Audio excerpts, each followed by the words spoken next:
মানুষ আছেন তারা দেখবেন ঠিক রাজনীতির মধ্যে ঢুকে গিয়ে এবং রাজনৈতিক নেতা হয়ে যাবেন, এমপিও হয়ে যাবেন, এমএলএও হয়ে যাবেন, নিজের পক্ষে কাউন্সিলরও হয়ে যাবেন এবং যতটা সম্ভব নেওয়ার, যতটা সম্ভব ক্ষমতা উপভোগ করার সব কিছু করবেন। তারপরে দেখবেন যে রাজনৈতিক দলের হয়ে তিনি সব কিছু পেলেন, সেই দলটা যখন বিপদে পড়ে তার তো পাওয়ার ইচ্ছা, তার তো দেওয়ার কোনো ইচ্ছা নেই।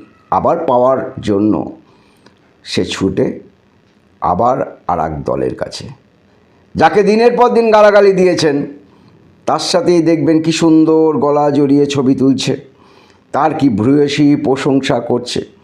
যদি একটা এমএলএ হওয়া যায়, যদি একটা এমপি আবার হওয়া যায়, যদি নিজেকে সুরক্ষিত রাখা যায়, একটা মন্ত্রী যদি হয়ে যাওয়া যায়, তাহলে তা আরও দারুণ ব্যাপার। না, এদেরকে গালাগাল দেবেন না, দুঃখও করবেন না, আক্ষেপও করবেন না।